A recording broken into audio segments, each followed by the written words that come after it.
Hi welcome back to our channel Telugu one cinema. This is Divyasri. So ఈరోజు Bigg Boss episode ఏంది అనేది చూసి nominations కొంచెం ఇంట్రెస్టింగ్గా అనిపించాయి. అంటే ఎవరు ఏ రీజన్ పెట్టి నామినేట్ చేస్తున్నారు అని మనం ఇంట్రెస్ట్ పెట్టి చూస్తే అనిపిస్తుంది. మరి ఈ నామినేషన్స్ ఈరోజు ఒక ఇద్దరు నామినేషన్ అయ్యింది చూపించారు.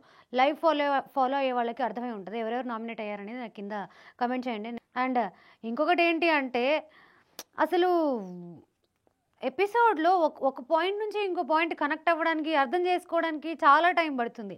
ఎడిటింగ్ గూడా అంతగా లేదేమో అని అనిపిస్తుంది ఈసారి. మన హౌస్ అందరూ కలిసి పర్మనెంట్ ఓనర్‌గా మీరెవరిని ఎంచుకుంటారు అనంటే, అందరూ కలిసి భరణి గారిని ఎంచుకున్నారు.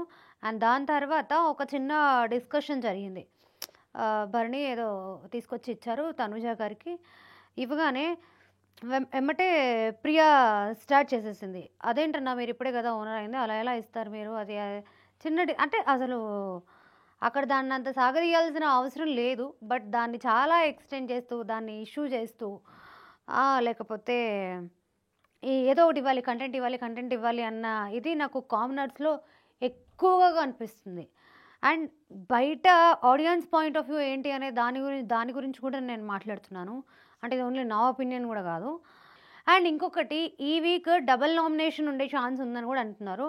ఆల్రెడీ కామనర్స్‌లో ఒక 6 మెంబర్స్‌లో 4 మెంబర్స్ ఆల్రెడీ నామినేషన్స్‌లో ఉన్నారని చెప్పి తెలిసింది. అండ్ ఇంకొకటేంటంటే కామనర్స్ అందరూ కలిసి కూడా భరణి గారిని ఎక్కువ టార్గెట్ చేస్తున్నారేమో అని అనిపిస్తుంది నాకు.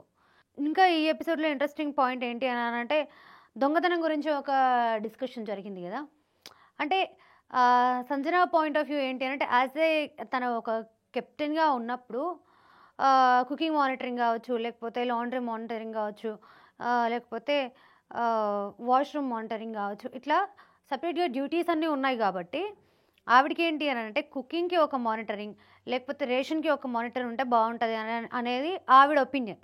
బట్ దాన్ని ప్రియా ఎట్లా అంటే అవసరం లేదు, నేను చూసుకుంటా, నేను మేనేజ్ చేసుకుంటా అన్నట్టుగా ఆవిడ మాట్లాడారు.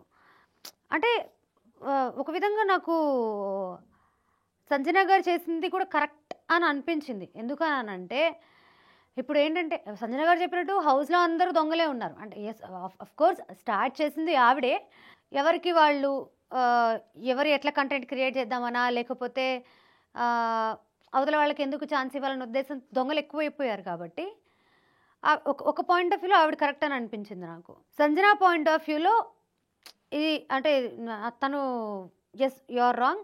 ఖచ్చితంగా ఒకళ్ళుండాలి. ఎందుకంటే ఇక్కడ ఎవరి మాట ఎవరు వినట్లేదు కాబట్టి ఆవిడ కెప్టెన్ కాబట్టి ఆవిడ మాట అందరూ వినాలి. బట్ ఆవిడ మాట ఎవరు వినట్లేదు. అండ్ ఆవిడని ఎవరు కేర్ చేయట్లేదు అన్న ఒపీనియన్ ఆవిడకుంది కాబట్టి మేబీ ఇది ఇష్యూ క్రియేట్ చేసిందేమో అనిపించింది. కానీ ఇంకోటేంటంటే ఆవిడ కాన్ఫిడెన్స్ అసలు ఇప్పుడు ఎట్లైనా వీకెండ్ వచ్చేసరికి ఆ దొంగ ఎవరు అనేది ఆబ్వియస్లీ హౌస్‌మేట్స్ అందరికీ తెలిసిపోతది. అనవసరంగా ఈవిడ అవతల వాళ్ళకి నామినేట్ చేయడానికి పాయింట్ ఇచ్చినట్టుగా ఉంటదని అనిపించింది నాకు. సో, సంజన గారు చెప్పడం ఏంటంటే హౌస్ అందరూ కలిసి నన్ను టార్గెట్ చేస్తున్నారు. లేకపోతే హౌస్ అందరూ కలిసి నన్ను కార్నర్ చేస్తున్నారు. నన్ను మాట్లాడనివ్వట్లేదు. నన్ను చెప్పనివ్వట్లేదు. నా ఒపీనియన్స్ పెట్టనివ్వట్లేదు అనేది ఆవిడ పాయింట్ ఆవిడ చెప్పారు. ఆవిడ అంటే ఏంటి గేమ్‌ని ముందుకు నడిపించడానికి, లేకపోతే గొడవలు పెట్టడానికి ఇదంతా చేస్తున్నారా? లేకపోతే ఇక ఏ పాయింట్ ఆఫ్ వ్యూలో చేస్తున్నారు అనేది నాకు అర్థం కాలేదు. అండ్ దాని తర్వాత చిన్న చిన్న డిస్కషన్స్ జరిగాయి. అండ్ యాజ్ యూజువల్ ఇమాన్యుయల్ కూడా ఈ ఎపిసోడ్‌లో బాగానే ఎంటర్‌టైన్ చేశారు. అండ్ ఇంకొకటి మెయిన్ థింగ్ ఏంటి అనంటే హరీష్ గారు ఏదైతే ఆ రెడ్ ఫ్లవర్ ఇష్యూ వచ్చిందో దాని గురించి నాగార్జున గారు మాట్లాడారో, దాని తర్వాత ఆయన చాలా డల్ అయిపోయారు. ఫుడ్డు ఆయనని తినమని అందరూ హౌస్‌మేట్స్ అందరూ అడగడము, ఆయనని కన్ఫెషన్ రూమ్‌కి పిలిచారు బిగ్ బాస్. బిగ్ బాస్ చెప్పాల్సింది బిగ్ బాస్ చెప్పారు. మీరంతా డల్ అవ్వాల్సిన అవసరం లేదు. మీరు అగ్ని పరీక్ష లాంటిది దాటుకొని ఇంత దూరం వచ్చారు. సో, అన్నీ ఉంటాయి. అన్నిటిని మీరు ఫేస్ చేయాలి అన్న పాయింట్ ఆఫ్ వ్యూలో బిగ్ బాస్ చెప్పారు. ఆయన చెప్పాల్సింది ఆయన చెప్పారు. అండ్ దాని తర్వాత బయటికొచ్చి కూడా డిస్కషన్. నాకు ఫ్యామిలీ ఉంటది. లేకపోతే నాకు బయట ఇది ఎఫెక్ట్ అవుతది. ఇద్దరి లైఫ్‌లని ఎఫెక్ట్ చేస్తది. నా వైఫ్ లైఫ్‌ని కూడా ఇది ఎఫెక్ట్ చేస్తది. నన్ను చాలా రాంగ్‌గా చూపిస్తున్నారు బయటికి.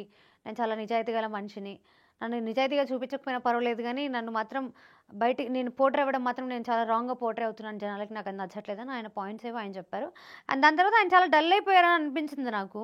నామినేషన్స్ పాయింట్‌కొద్దాము. సో, ఫస్ట్ నామినేషన్స్ వచ్చేసి తనూజ గారు స్టార్ట్ చేశారు. తనూజ ఫస్ట్ హరీష్ గారిని నామినేట్ చేస్తూ తన రీజన్స్ ఏవో తను చెప్పారు. మీరు డిస్రెస్పెక్ట్ చేసి మాట్లాడతారు. అండ్ ఇంకా ఏంటి నాకు కాన్వర్జేషన్ ఎగ్జాక్ట్‌గా గుర్తులేదు. బట్ వాళ్ళిద్దరి మధ్య అయితే హీటెడ్ కాన్వర్జేషనే జరిగింది. హరీష్ గారు మీరు వాయిస్ రైజ్ చేయాల్సిన అవసరం లేదు మేడం అది ఇది అని చెప్పి ఏదో మాట్లాడారు. బట్ వాళ్ళిద్దరిలో ఎవరు correct and first of all ఏంటంటే ఇక నాకు నామినేషన్ పాయింట్ గట్టిగా అనిపించలేదు. అండ్ కిచెన్‌కి సంబంధించిన డిస్కషన్ కూడా వాళ్ళిద్దరి మధ్య జరిగింది. మీరు ఫుడ్ పెట్టేటప్పుడు చిరాకుగా వడ్డిస్తున్నారు. లేకపోతే సరిపోతుందా, సరిపోవట్లేదా, చూసుకోవట్లేదు అన్న పాయింట్స్ పెట్టారు. సో, తనుజ సెకండ్ నామినేషన్ వచ్చేసి ఫ్లోరా గారిని చేశారు. అండ్ నాకు అంటే వేరే వాళ్ళ మీద పాయింట్స్ లేక ఫ్లోరా గారిని చేశారేమో అని అనిపించింది నాకు. ఎందుకంటే ఫ్లోరా గారు చెప్పింది కూడా కరెక్టే. అండ్ ఇంకోటి ఏంటి అనంటే తను సంజన రేజ్ చేసిన పాయింట్ ఏంటంటే ఈ పాయింట్ బాగా రేజ్ చేసింది. ఈ షాంపూస్‌లో లోషన్ కలపడం, కండిషనర్ కలపడం, ఇవన్నీ కలపడం ఇదొక శాడిజం అండి. ఏదున్నా కూడా ఫేస్ టు ఫేస్ మాట్లాడుకొని క్లియర్ చేసుకోవాలి. బట్ ఇట్లా చేయొద్దు అన్న పాయింట్ ఒక పాయింట్ కరెక్ట్.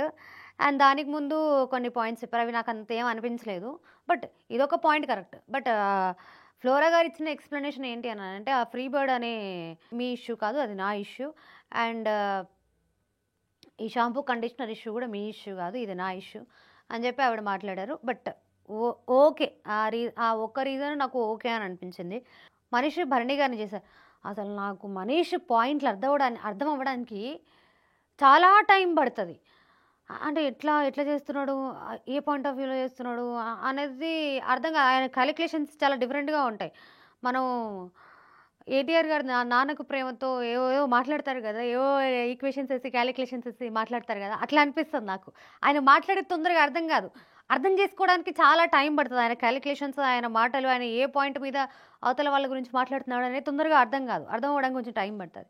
సో, అట్లా భరణి గారిని చేశారు. మీలో చాలా బ్యాడ్ క్వాలిటీస్ కనపడ్డాయి నాకు అది అని చెప్పారు. అండ్ భరణి గారు నేను అవతల వాళ్ళలో ఎన్ని బ్యాడ్ క్వాలిటీస్ ఉన్నా ఏ మంచి క్వాలిటీ ఉంది వాళ్ళతో ఉండడానికి, వాళ్ళతో ఫ్రెండ్‌షిప్ చేయడానికి అనేది చూస్తాను అని చెప్పారు. ఆ పాయింట్ నాకు బాగా అనిపించింది. బట్ సెకండ్ నామినేషన్ వచ్చేసి రీతు చౌదరి గారిని చేశారు.